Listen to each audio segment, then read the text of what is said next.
Okay, so number one, what we heard over the last 8 years was cut taxes and it'll grow the economy. And we had all of these businesses coming in, and like you said, basically, we had 100 jobs here, 100 jobs there. So the Democrats are going to say, well, we cut the taxes and look where we are. Basically, you're looking at, say, oil, certainly hitting us, but Right. that didn't happen till like 2 years Mhm. ago. Honestly, So but we were playing finances with smoke and mirror. Even John Kennedy was saying that. So, is it that we have a pure spending problem? Is it a combination of both? let me touch on two things. Sure. First of all, a very brief history of the budget of Louisiana. Sometime before Hurricane Katrina, the budget was around 15 Right. billion. Right. Hurricane Katrina came.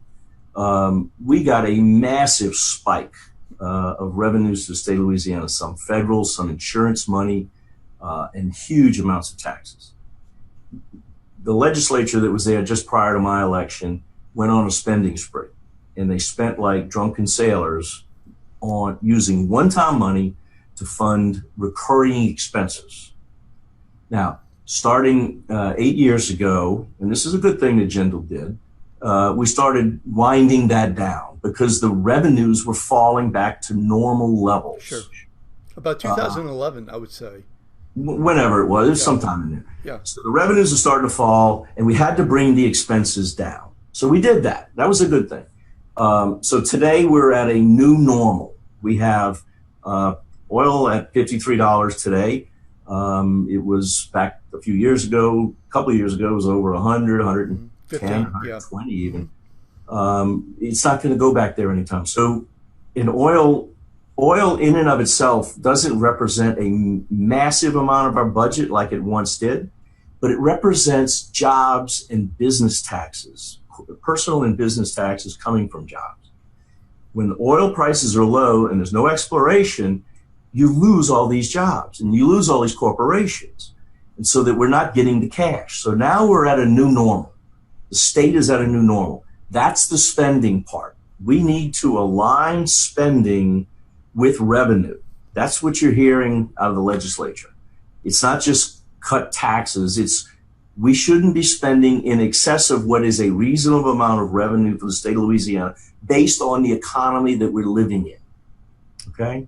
Hmm. So that's kind of where we are. The other thing, and this is really important that people don't hear from anybody, there's a reason that we granted exemptions and credits to businesses. And that reason was to bring them to Louisiana. Hmm. And here's why. I told you before, we are number 50 out of education. We have terrible civil justice system. We have bad infrastructure. Every one of those socioeconomic measures are on a little checklist that a corporation has when it's looking where it's going to invest to grow or relocate. We got F's on all those. The only way that we could possibly attract business to this state, corporations, is to give them a good tax break. Now, you can make the argument that that good tax break is saving those corporations a lot of money and they're not paying. There was a reason for that. Now, if you want to go to them and say, okay, we're going to ask you to pay a whole lot of money now, remember, we haven't improved that checklist. So the next time a corporation wants to look at relocating or expanding, they're going to look at that checklist, they're going to look at the tax structure, and going to say, nope, we're going to Dallas, we're going to Atlanta, we're going to Houston. There's a reason for that. Now, I'm not saying we shouldn't go over that stuff. We absolutely need to go over the exemptions and credits. We absolutely need to ascertain whether they're doing the job they were intended to do. Absolutely. And we're going to be doing that this year. Right, right. No, it's very difficult. So, speaking of the credits, the tax credits in particular, the Louisiana movie and film TV Yeah. tax credits. That's a really difficult situation because in New Orleans, Baton Rouge, Shreveport, Lafayette, those are centers I think that have done pretty well Yeah. in terms of our economy. But obviously, reports are coming in that what 25% return. 23. 23%. I think 22 the year before, or just, 2 years straight, 22, 23%. So, what do you think is going to happen? Well, here's my position, and I'm contrarian on this. 2 years ago, I had an amendment to Senator Morell's bill. He wanted to raise the cap to $300 million a year. I put an amendment, or I attempted to put an amendment that would eliminate this credit, the tax credits, completely in 5 years. And my reason is very simple. We can't afford to pay for our universities. We can't afford to pay for TOPS. We can't afford to pay for healthcare. But we can send, last year, by the way, I just read yesterday, we sent $286 million to Hollywood.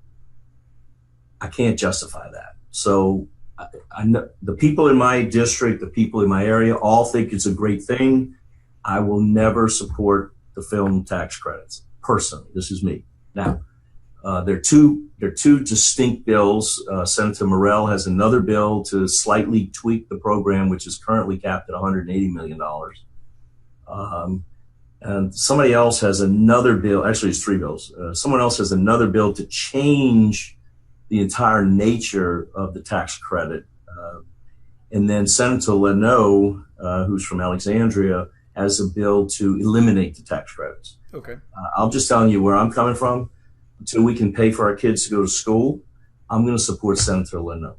That's my, and that measure I will apply to anything else that has a really bad rate of return for the state of Louisiana. So would that be an immediate